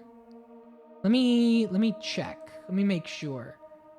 If you're not following the Goated Quest time capsule, after the Twitch changes that made me remove all of the highlights from the channel, I started to post them on a YouTube channel where once a day, every day, they're being uploaded. So it looks like we've got Injustice just started. And then following Injustice, I think it might be Fata Morgana. I haven't done hang on. Private, sort by date. We'll probably do, oh no, there's a couple. We'll do Metal Gear, and then Valkyria Chronicles, and then, probably Fata Morgana after Valkyria Chronicles. I don't know, it'll be a little while. It was a good episode of Injustice. Good. I'm glad you thought so. We'll save it for later. Thank you for being here for Misericorde. Misericorde Volume 2. If you want to just play it on your own, strongly recommend it. Seek it out. They're on Steam. If you want to read Volume 2, I'm clicking the Volume 1. If you want to seek it out online, you can pick up the first one and give it a read. Pick up the second one, give it a read. $13.99 for Misericorde Volume 2 on Steam. If you can't wait. Thank you, everybody, for being here. I hope you enjoyed the story. I have a lot of fun reading these. We'll get another Storytime Sunday happening soon, and I'm glad I was able to make it back and get to the end of this. I'm sorry for the delay between last episode and this episode, but very, very good stuff. Appreciate you guys. Thank you. If you're watching on YouTube, see you for Caprolog Season 1 coming soon, or for Volume 2, depending on when you got there. Thanks, everybody. Thank you.